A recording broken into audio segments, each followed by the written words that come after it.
नमस्कार, आदाब, सत श्री अकाल दोस्तों। स्वागत है आप सबका मेरे YouTube चैनल स्वप्निल जंक्शन पर और मैं आशा करता हूं कि आप सभी स्वस्थ और सुरक्षित होंगे। दोस्तों, जैसे जैसे दिन बीतते जा रहे हैं वैसे वैसे लगातार इजराइल और फिलिस्तीन के बीच जो संघर्ष है वो अब युद्ध की शक्ल इख्तियार कर रहा है। फिलिस्तीन में इजरायली हमलों से, रॉकेट के हमलों से, हवाई हमलों से 200 के करीब लोग मर चुके हैं, उनकी मौत हो चुकी है। इसमें 50 से ज्यादा बच्चे हैं और 30 से ज्यादा महिलाएं शामिल हैं। इसके अलावा अगर हमास के हमलों की मैं बात करूं तो उससे इजराइल में भी नुकसान हुआ है और इजराइल के भी 12 के करीब नागरिकों की मौत हुई है। और दोनों देशों के अगर मैं संयुक्त रूप से बताऊं तो यहां दोनों जगह 1000 से ज्यादा लोग घायल हो चुके हैं। भारी तबाही है।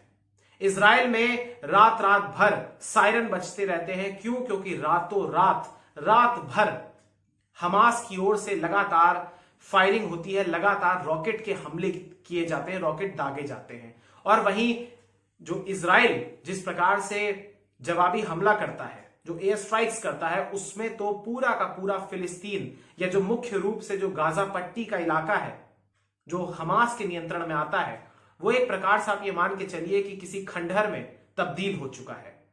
वहां के लोग पलायन कर रहे हैं अपने आसपास के देशों में। अस्पतालों में जगह नहीं है कि घायलों का इलाज हो सके।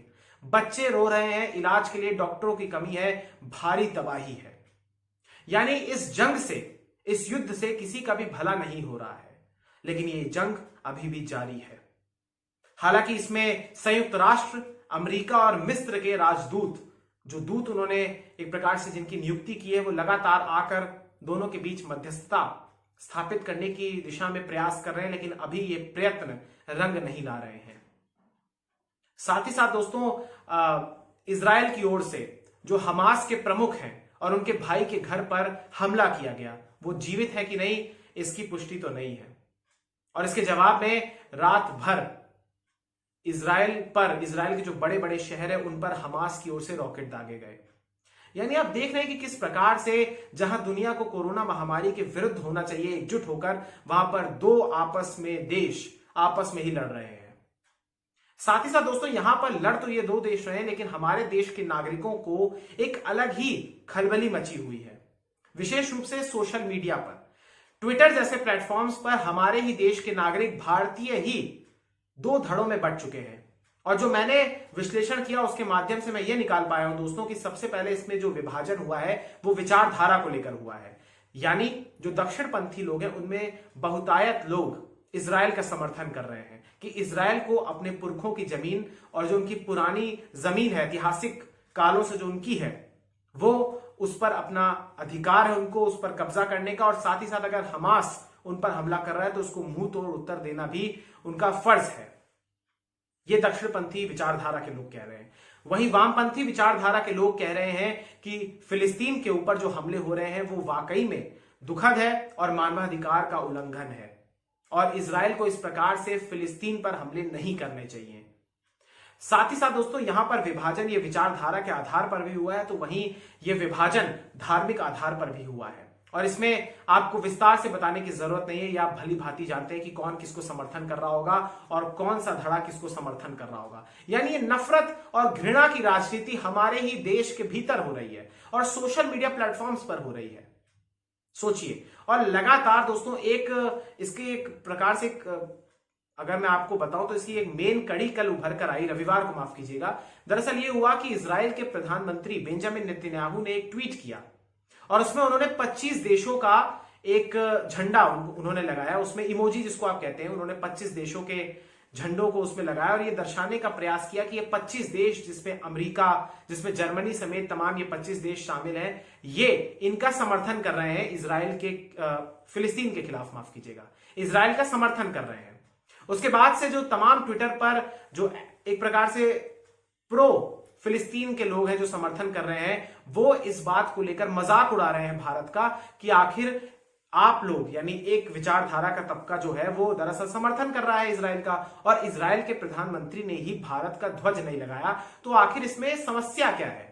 ये मजाक का विषय है, लेकिन यहां पर उन लोगों के लिए मजाक का विषय है। लेकिन यहां पर मैं आपको एक बात बताना चाहूंगा कि कभी भी सोशल मीडिया पर चल रहे ट्रेंड्स और उस पर बन रहे दबाव के आधार पर किसी देश की दूसरे देश के साथ कूटनीति और अंतर्राष्ट्रीय स्तर पर संबंध स्थापित नहीं होते, ना ही प्रभावित होते हैं।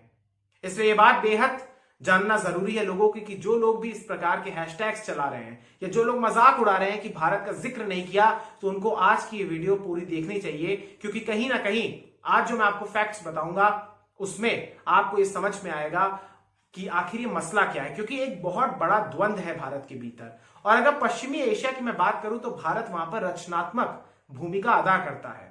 भारत वहां पर किसी भी देश का समर्थन नहीं करता है, क्योंकि भारत एक प्रकार से संतुलन की नीति के साथ रिश्तों को प्रभावित नहीं करना चाहता, बल्कि रिश्तों को आगे बढ़ाना चाहता है, और उसमें भारत के अपने हित हैं। और किसी भी देश का ये जन्मसिद्ध अधिकार है कि वो अपनी विदेश नीति के तहत दूसरे देश के साथ अगर रिश्ते स्थापित कर रहा है तो उसमें वो अपने हितों को सबसे पहले देखे। और जब आज मैं उन कारणों के बारे में बताऊंगा कि आखिर भारत क्यों खुला स्टैंड नहीं ले रहा है, तो फिर आप लोगों को समझ में आएगा कि इसमें कहीं ना कहीं हित वहां रह रहे लोगों का ये, लेकिन इसका कतई अर्थ ये नहीं है कि भारत को हर पक्ष में या हर विषय में, हर विवाद में इसी प्रकार से न्यूट्रल लेना चाहिए। भारत को अपना स्टांस क्लियर करना चाहिए, एक स्टैंड लेना चाहिए। और खास करके इस समय धर्म के चश्मे को हटाकर मैं उन लोगों से भी ये कहना चाहूंगा कि जो लोग इसे धर्म के चश्मे से देख रहे हैं, उन्हें उस चश्मे को उतारकर बल्कि इसे मानवता और नैतिकता के आधार पर देखना चाहिए, उस चश्मे से देखना चाहिए। क्योंकि यहां पर चाहे यहूदी की हत्या हो रही हो, चाहे फिलिस्तीनियों की हत्या हो रही हो, दोनों का रक्त लाल ही है, और इस भीषण रक्तपात में नुकसान मानवता का ही हो रहा है। बहरहाल दोस्तों, मैं आपको बताना चाहूंगा, एक अगर लाइन में आपको बताऊं तो भारत इजराइल और फिलिस्तीन के जिस दृष्टि से उन्हें देखता है, जो इन तीनों के बीच जो ये रिश्ते हैं भारत के इजराइल के साथ और भारत के फिलिस्तीन के साथ, इसमें एक लाइन में अगर मैं आपको बताऊं तो ये है, इट्स कॉम्प्लिकेटेड। और ये मैं आपको आगे कारण बताऊंगा दोस्तों। लेकिन कहीं ना कहीं दोस्तों अगर मैं आपको बताऊं तो इसमें सबसे पहले बात इजराइल से होगी, क्योंकि भारत आखिर क्यों नहीं स्टैंड ले रहा है, या क्यों किसी का खुले तौर पर समर्थन नहीं कर रहा है, या क्यों एक ऐसा बयान दे रहा है जो यूनिवर्सल है, उसकी आप वजह समझिए दोस्तों। सबसे पहले आप ये जानिए दोस्तों कि एक अपडेट और देना चाहूंगा इस विषय पर आने से पहले, कि जैसे आपको मैंने शुरुआत में बताया कि इजराइल ने अपने 25 देशों का समर्थन करते हुए उनके प्रधानमंत्री ने सार्वजनिक रूप से इस बात का खुलासा किया कि ये 25 देश हमारा समर्थन कर रहे हैं। और वहीं OIC यानी ऑर्गेनाइजेशन ऑफ इस्लामिक कोऑपरेशन, इसके तहत जो 57 मुस्लिम कंट्रीज आती हैं, इस्लामिक देश आते हैं, उन्होंने कहा है, 57 है इनकी संख्या, कि हम फिलिस्तीन के साथ हैं, और उन्होंने इजराइल को धमकी दी है कि वो हमले रोके। यानी एक तरफ 57 देश है, एक तरफ 25 देश है, ये दो धड़ों में संसार भी बट गया है। लेकिन बात दोस्तों यहां पर होगी भारत की। भारत का क्या है पक्ष, आपको यह पक्ष समझ में आएगा इतिहास की कुछ घटनाओं से दोस्तों। सबसे पहले आपको लेकर चलूंगा दोस्तों मैं थोड़ा सा पीछे, 1992 में लेकर चलूंगा। और 1992 एक क्रांतिकारी साल इसलिए है इजराइल और भारत के संबंध की दृष्टि से, क्योंकि इसी वर्ष भारत ने इजराइल के साथ राजनयिक संबंधों को स्थापित किया था। भारत के इजराइल से संबंध थे, लेकिन एक गोपनीयता थी। लेकिन 1992 में सार्वजनिक तौर पर जब हमारे देश में तत्कालीन प्रधानमंत्री PV नरसिम्हा राव की सरकार थी, उस दौरान इजराइल के साथ भारत ने खुले तौर पर इस बात की घोषणा की थी कि हम इजराइल के साथ राजनयिक संबंध स्थापित करते हैं। और उसके बाद से 25 बरस बीत चुके हैं, भारत और इजराइल के संबंध मैत्रीपूर्ण है। इजराइल की अगर मैं बात करूं दोस्तों तो इजराइल ने भारत की सहायता भी की है, चाहे 1962 का भारत चीन युद्ध हो, चाहे 1971 का भारत पाक युद्ध हो, चाहे 1999 का कारगिल युद्ध हो। लगातार इजराइल ने हमारी सहायता की है, हथियारों के आधार पर भी और तकनीक के आधार पर भी। साथ ही साथ जब तत्कालीन प्रधानमंत्री इंदिरा गांधी जी जब देश की प्रधानमंत्री थी, उस दौरान उन्होंने हमारी खुफिया एजेंसी RAW का जब गठन किया था, तो उसके गठन में भी इजरायली खुफिया एजेंसी ने एक अहम भूमिका अदा की थी। तो यहां पर कहीं ना कहीं इजराइल लगातार भारत की सहायता करता है। और 2016-17 के अगर आंकड़ों के अनुसार मैं आपको बताऊं तो भारत का इजराइल के साथ जो व्यापार रहा, ये वाणिज्य मंत्रालय के अनुसार है, वो $5 अरब से ज्यादा का रहा। हालांकि भारत का कुल विदेशी व्यापार का ये बहुत ही छोटा हिस्सा है, लेकिन इजराइल के साइज को देखते हुए ये वाकई में काफी है। इसके अलावा दोस्तों इजराइल से प्रमुख तौर पर हमारे जो संबंध है वो रक्षा और तकनीक के दृष्टि से है, इसलिए भारत के लिए एक अहम रणनीतिक साझेदार भी है इजराइल। और चूंकि आप जानते हैं कि इजराइल की करीबी या तेल अवीव की करीबी वॉशिंगटन के साथ है, वॉशिंगटन प्रतीक है संयुक्त राज्य अमेरिका का, माफ कीजिएगा। और भारत, अमेरिका और इजराइल के बीते एक दशक में जो संबंध है वो काफी ज्यादा प्रगाढ़ हुए हैं। तीनों के बीच करीबी आई है, निकटता आई है, इसलिए भी भारत इजराइल के खिलाफ नहीं बोलता। और विशेष रूप से 2014 के बाद से तो भारत ने स्पष्ट रूप से इजराइल का समर्थन किया है, लेकिन कुछ मायनों में अप्रत्यक्ष तौर पर भी इजराइल का समर्थन किया है। हालांकि इसका अर्थ यह नहीं है कि भारत ने अपने रिश्ते फिलिस्तीन के साथ खराब कर लिए, क्योंकि भारत अपनी पुरानी जो परंपरागत हमारी विदेश नीति है उस पर भी कायम है, लेकिन वहीं कहीं ना कहीं कुछ नए आयामों को भी उसने एक प्रकार से अडॉप्ट किया है। तो दोस्तों, इजराइल के बारे में आपको मैं बता ही रहा था, और उससे पहले लेकिन आपको थोड़ा सा और पीछे लेकर जाना चाहूंगा। ये तो इजराइल के बारे में गुडी गुडी बातें हो गई, लेकिन 1947 में जब भारत स्वतंत्र हुआ था और उसके ठीक एक साल के बाद इजराइल जब अस्तित्व में आया था 1948 में, तो 1948 और 1949 यानी 2 साल तक भारत के इजराइल के साथ संबंध तल्ख रहे थे। अब इसका आप एक ये समझिए कि 1947 और 49 में भारत ने संयुक्त राष्ट्र में जो इजराइल के गठन को लेकर या इजराइल को मेंबर बनाने की दिशा में जो वहां पर प्रस्ताव रखा गया था उसके खिलाफ, उसके विरुद्ध वोटिंग की थी। लेकिन 1950 में जब भारत के प्रधानमंत्री पंडित जवाहरलाल नेहरू थे, तो उस दौर में भारत ने इजराइल को अपनी मान्यता दे दी। और उससे पहले मैंने आपको बताया कि किस प्रकार से युद्ध में हमारी सहायता भी की है इजराइल ने। लेकिन कहीं ना कहीं दोस्तों, अगर इजराइल को हम लोग पसंद कर रहे थे या इजराइल के साथ अपने रिश्तों को स्थापित कर रहे थे, तो हमने फिलिस्तीन को इग्नोर नहीं किया। और इसके भी तथ्य मैं आगे दूंगा, लेकिन कुछ क्रांतिकारी बदलाव तब आए दोस्तों, और जब, जैसा मैंने आपको बताया कि जब भारतीय जनता पार्टी की सरकार 2014 में आई या 2003 में भी थी, तो उस दौर में काफी ज्यादा प्रगाढ़ हुए हैं रिश्ते। जैसे मैं आपको मसलन अगर मैं समझाऊं तो 2015 में दोस्तों संयुक्त राष्ट्र में इजराइल के खिलाफ एक मानवाधिकार उल्लंघन को लेकर एक प्रस्ताव लेकर आया गया था, क्योंकि आपको याद होगा कि 2014 में भी आज के जैसे हालात ही इजराइल में बने थे, इजराइल और फिलिस्तीन के बीच। उस दौर में भी 200 से ज्यादा लोगों की मौत हुई थी। उसके अगले बरस इजराइल के खिलाफ मानवाधिकार उल्लंघन को लेकर संयुक्त राष्ट्र में प्रस्ताव आया था। उस प्रस्ताव पर समर्थन के लिए भारत वहां पर मौजूद ही नहीं था, उसके समर्थन और उसके खिलाफ वोट करने के लिए। तो भारत ने एक प्रकार से अप्रत्यक्ष तौर पर अपना समर्थन दे ही दिया, क्योंकि वो एब्सेंट रहा वहां पर। इसके अलावा वर्ष 2017 में पहली बार भारत के कोई प्रधानमंत्री यानी नरेंद्र मोदी जी वो इजराइल के दौरे पर गए, और यह पहली बार था कि भारत का कोई प्रधानमंत्री इजराइल के दौरे पर गए हैं। क्योंकि हर बार अगर भारत के प्रधानमंत्री जाते भी थे तो वो फिलिस्तीन के दौरे पर जाते थे, लेकिन इजराइल के दौरे पर नहीं जाते थे। और प्रधानमंत्री जब नरेंद्र मोदी गए तो ये इजराइल के दौरे पर भी गए और फिलिस्तीन के दौरे पर भी गए। तो यहां पर एक चेंज आया, यहां पर एक शिफ्ट आया पॉलिसीज में। इसके अलावा दोस्तों, लेकिन एक चीज और है कि संयुक्त राष्ट्र में जब अमेरिका द्वारा यरूशलेम को इजराइल की राजधानी बनाने को लेकर एक प्रस्ताव आया था, तो उसमें भारत ने इजराइल के खिलाफ वोट किया था। यानी भारत एक ऐसी रणनीति पर चलता है कि संतुलन बना रहे खाड़ी के देशों के बीच और इजराइल के बीच। तो यहां पर दोस्तों इजराइल के बारे में आप ये इतिहास को समझ ही गए। और साथ ही साथ 2003 में जब अटल बिहारी वाजपेयी साहब की सरकार थी, तत्कालीन भूतपूर्व भारत रत्न प्रधानमंत्री की सरकार थी, तो उस दौरान भी इजराइल के तत्कालीन प्रधानमंत्री एरियन शेरॉन भी भारत आए थे। यानी यात्राएं हो रही हैं और राजनयिक संबंध भी स्थापित थे, लेकिन खुले तौर पर इनका एक प्रकार से ऐलान की घोषणा नहीं होती थी। बहरहाल दोस्तों, ये तो आपने इजराइल के बारे में समझा। अब आप फिलिस्तीन के बारे में समझिए। फिलिस्तीन के अगर मैं आपको बारे में बताऊं तो फिलिस्तीनी राष्ट्रपति 2017 में भारत आए थे। 2018 में इजरायली प्रधानमंत्री भी भारत आए थे, बेंजामिन नेतन्याहू।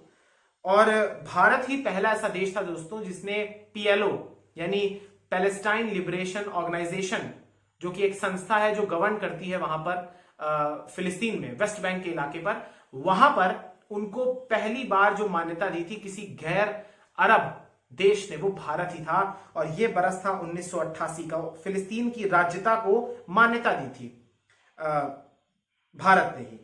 साथ ही साथ 1974 में भारत और PLO के बीच पहले ही संबंध स्थापित हो चुके थे। यानी PLO और भारत के बीच संबंध 1974 से है। तो यहां पर भारत के संबंध फिलिस्तीन से भी हैं। साथ ही साथ दोस्तों आपको मैं बताना चाहूंगा कि भारत और अरब देशों के बीच या खाड़ी के जो देश है उनके बीच जो व्यापार होता है वो प्रमुख तौर पर जो होता है दरअसल होता है रोजगार के क्षेत्र में, रोजगार को लेकर, ऊर्जा के क्षेत्र में और विदेशी मुद्रा की दृष्टि से हमारे अहम साझेदार हैं अरब के देश। लेकिन इजराइल का, जैसा कि मैंने आपको बताया, वो रक्षा और प्रमुख तौर पर तकनीक के आधार पर हमारा साझेदार है।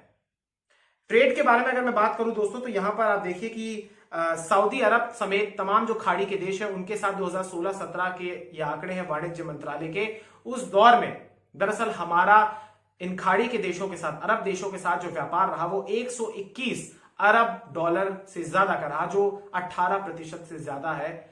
18% से ज्यादा है हमारे विदेशी व्यापार की, तो एक बड़ा प्रतिशत है। साथ ही साथ दोस्तों भारत अरब से तेल भी खरीदता है। भारत फिलिस्तीन से कुछ नहीं खरीदता, लेकिन फिलिस्तीन का समर्थन करके भारत संतुलन को स्थापित करता है। अरब से तेल खरीदता है और तेल आप जानते हैं कि सस्ता है, बजाय इसके कि भारत किसी पश्चिम देश से या फिर अमेरिका से तेल खरीदे, वहां से महंगा है। इसलिए भारत तेल खरीदता है अरब देशों से, जो कि कम कीमत में मिलता है। साथ ही साथ लाखों लोग, 70 लाख से ज्यादा लोग अरब देशों में एम्प्लॉयड हैं हमारे देश के। लिहाजा अगर भारत फिलिस्तीन का खुले तौर पर विरोध करता या इजराइल का खुले तौर पर समर्थन करता तो शायद कुछ दिक्कतें आ सकती थी। साथ ही साथ तकनीक और धन से मजबूत देश इजराइल, उसका भी कोई खिलाफ नहीं जाता उसके भी। और इजराइल के साथ तो अरब देश भी अपनी राजनयिक संबंधों को स्थापित किए हुए हैं। कई राजनयिक संबंध नहीं तो कम से कम व्यापारिक संबंध तो स्थापित ही किए हुए हैं। यानी ये दुनिया एक प्रकार से व्यापार पर ही टिकी हुई है।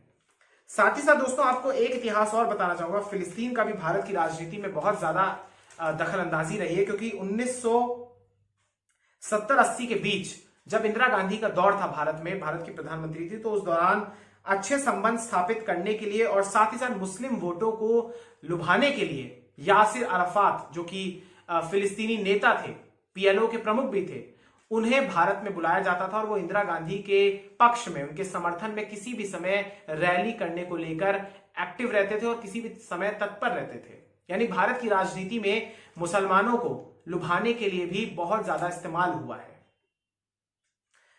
साथ ही साथ दोस्तों आपको ये भी मैं आपको बताना चाहूंगा एक बेहद अहम जानकारी, और कि दरअसल ये जो इस्लामिक कंट्रीज हैं, जो ये मुस्लिम देश हैं, आखिर क्यों इतना जलते हैं इजराइल से। क्योंकि इसकी जड़ में इसका प्रमुख कारण है 1967 का युद्ध, जो 6 दिन का वॉर हुआ था। उसमें इजराइल ने नेस्तनाबूद कर दिया था उन देशों को। 5 देश इसमें शामिल थे और ये अरब देश थे। ये तमाम देश आए थे इजराइल पर हमला करने, क्योंकि इनको ये नागवार नहीं था, ये गुजारा नहीं हो रहा था इस चीज को देखकर कि कैसे यहूदियों का एक देश बन गया। इसलिए इन्होंने हमला किया। उससे पहले 1948 में भी हमला हुआ था, उसमें भी इनको मुंह की खानी पड़ी थी। और 6 डे वॉर में तो 6 दिन के भीतर ही नेस्तनाबूद कर दिया था इजराइल ने। और जिसमें आपको मैं एक बार फिर से बताना चाहूंगा कि इजराइल ने मिस्र को गाजा से हटाया था, जॉर्डन को पश्चिमी तट यानी वेस्टर्न बैंक और पूर्वी यरूशलेम से हटा दिया था, और सीरिया को गोलन की पहाड़ियों से हटा दिया था। वहीं से इजराइल ने अपनी विस्तारवादी नीति को शुरू किया था। तो इसीलिए इनकी आंखों में खटकता है, और इजराइल की आंखों में खटकता है फिलिस्तीन, क्योंकि वो हमास को खत्म करने की दिशा में है। हमास को बिल्कुल ही वो एक प्रकार से मिटा देना चाहता है, और हमास को मिटाने के चक्कर में वो इजराइल जो है वो लगातार वहां के सिविलियंस पर भी हमले कर रहा है। ये है दिक्कत। अगर युद्ध लड़ना है तो पूरे नियम और पूरी नीति के साथ लड़ा जाए, इसमें पूरी तौर पर सिविलियंस का ख्याल रखा जाए, लेकिन यहां पर ये नहीं हो रहा है। इसमें क्षेत्रफल भी एक बहुत बड़ा फैक्टर है, क्योंकि ये बहुत बड़े देश नहीं है, बहुत बड़े इलाके नहीं है, और घनत्व यहां पर ज्यादा है इसलिए। लेकिन किसी भी तरीके से जनता को नहीं सफर करना चाहिए, और यहां पर वही हो रहा है। साथ ही साथ दोस्तों आपको मैं बताना चाहूंगा भारत का पक्ष इसीलिए कॉम्प्लिकेटेड है, क्योंकि ये तमाम जो मैंने आपको फैक्ट्स बताए, इसमें भारत प्रमुख तौर पर इस संतुलन ही स्थापित करना चाहता है। यानी भारत कभी इजराइल का समर्थन करता है, कभी अनुपस्थित हो जाता है, फिलिस्तीन के नेता को अपने इन्वाइट भी करता है, प्रधानमंत्री को भी इन्वाइट करता है, राष्ट्रपति को इन्वाइट करता है, मोदी जी भी वहां पर जाते हैं, तमाम इससे पहले भी जो राष्ट्रपति रहे हैं या प्रधानमंत्री रहे हैं वो भी जाते हैं। यानी कांग्रेस हो या बीजेपी, दोनों की नीति इन दोनों देशों को लेकर एक जैसी ही है। हालांकि कांग्रेस के जमाने में ये नीति ज्यादातर क्लोज थी फिलिस्तीन की, और बीजेपी जब आई उस टाइम ये क्लोज रही एक प्रकार से इजराइल की तरफ। लेकिन अटल बिहारी वाजपेयी साहब का एक बयान बहुत वायरल हो रहा है, वो मैं आपको बताना चाहूंगा। उन्होंने कहा था, कमोवेश मेरे को याद है कि अगर 1977 के दौर में शायद उन्होंने कहा था कि फलस्तीन को उनकी जमीन मिलनी चाहिए, और इजराइल ने जो अरबों की भूमि पर कब्जा किया हुआ है वहां पर उसको खाली कर देना चाहिए। यानी भारत का स्टैंस ये है। साथ ही साथ दोस्तों आपको मैं बताना चाहूंगा कि अभी हाल में ही भारत की ओर से क्या बयान दिया गया, क्योंकि संयुक्त राष्ट्र में भारत के स्थायी प्रतिनिधि टीएस त्रिमूर्ति इनका नाम है, और जो टीएस तिरुमूर्ति साहब हैं, इन्होंने बयान दिया दोस्तों गाजा पट्टी को लेकर कि गाजा पट्टी की ओर से इजराइल पर जो हमले किए जा रहे हैं, हमास की तरफ से जो इजराइल पर हमले किए जा रहे हैं वो बंद होने चाहिए। साथ ही साथ उन्होंने ये भी कहा कि दोनों देशों को इस बात से बचना चाहिए कि जमीन पर यथास्थिति ना परिवर्तित हो, यानी एक तरफा तौर पर जो यथास्थिति है, जो पहले की स्थिति है, वो ना परिवर्तित हो। साथ ही साथ उन्होंने ये भी कहा कि दोनों देशों या दोनों पक्षों से वो ये अपील करते हैं कि शांति और संयम को कायम रखें। उन्होंने एक बात और कही है, 11 और 12 मई को उन्होंने बयान दिया सुरक्षा परिषद, संयुक्त राष्ट्र की सुरक्षा परिषद में वहां पर बैठक हुई थी। उन्होंने सुरक्षा परिषद के प्रस्ताव संख्या 2334 के पालन पर भी जोर दिया। यह प्रस्ताव दरअसल दोस्तों 2016 में पारित किया गया था। इसमें कहा गया था कि यरूशलेम समेत 1967 के बाद के कब्जे वाले फिलिस्तीनी इलाकों में बसाई गई इजरायली बस्तियां अंतर्राष्ट्रीय कानूनों का उल्लंघन थी।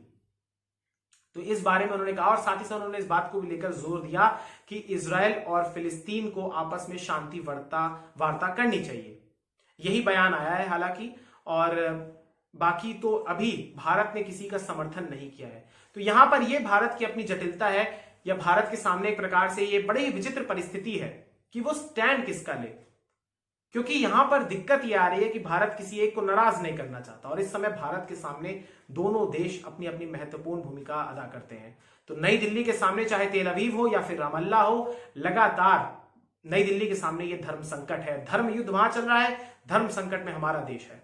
आने वाले समय में देखना होगा कि आखिर भारत क्या स्टैंड लेता है। लेकिन एक बात और आप जान लीजिए कि भारत इस पूरे विवाद में कोई अहम भूमिका अदा नहीं कर सकता है, बजाय इसके कि वो किसी का समर्थन करे या चुप रहे, क्योंकि गुट निरपेक्षता का पालन करता है भारत। और 1961 में जो गुट निरपेक्षता के जो देश थे, राष्ट्र थे, वो तमाम रूस जो उस समय था, सोवियत संघ, उसकी तरफ झुके हुए थे। लेकिन सोवियत संघ के विघटन के बाद ये तमाम देश अपने अपने व्यूज रखने लगे। और रूस की अगर बात आ रही है तो रूस भी दोस्तों फिलिस्तीन का समर्थन करता है, इजराइल का नहीं, क्योंकि इजराइल और वॉशिंगटन की यानी यूएस की आपस में निकटता बढ़ रही है। क्योंकि भारत दोस्तों, एक बात और आप जान लीजिए कि भारत जमीनी तौर पर दूर है इजराइल से और फिलिस्तीन से, तो यहां पर उसके इस प्रकार के प्रभाव नहीं है। अगर अफगानिस्तान में स्थिति खराब होती है या पाकिस्तान में स्थिति खराब होती है, कश्मीर के इलाकों में जो उनका नॉर्दर्न एरियाज है, कश्मीर से जो लगता हुआ इलाका है, तो भारत में संकट उत्पन्न हो सकता है, उसके प्रभाव देखे जा सकते हैं। लेकिन यहां पर चूंकि भारत जमीनी तौर पर दूर है उनसे, इसलिए ज्यादा भारत इस पूरे विवाद को लेकर मुखर रूप से सामने नहीं आ रहा है। लेकिन मेरा ऐसा मानना है कि भारत को अपना स्टैंड क्लियर करना चाहिए, भारत को स्टैंड लेना चाहिए एक देश के तौर पर। और मैं खुद भी ये बात कहना चाहूंगा दोस्तों कि इजराइल वहां की सिविलियन जनता पर हमले ना करे। ये बहुत दुखद है, क्योंकि वो तस्वीरें जो देख रहे हैं, जो वायरल हो रही हैं, वाकई में वो मानवता को शर्मसार करती है। बच्चों का इलाज चल रहा है, छोटे छोटे बच्चों को गोलियां लगी हुई हैं, कितना ये अमानवीय है। और ये उस देश की बात हो रही है या इस दुनिया की बात हो रही है जहां पर एक कोरोना महामारी नाम का एक संकट भी है। बहरहाल दोस्तों, देखते हैं कि भारत क्या स्टैंड लेता है, और आपको मैं उम्मीद करता हूं कि भारत का ये समझ में आया होगा कि आखिर भारत क्यों किसी देश का क्लियर स्टैंड नहीं लेता है। बहुत बहुत शुक्रिया, बहुत बहुत धन्यवाद दोस्तों। जय हिंद, जय भारत, वंदे मातरम, इंकलाब जिंदाबाद, सत्यमेव जयते, नमस्कार।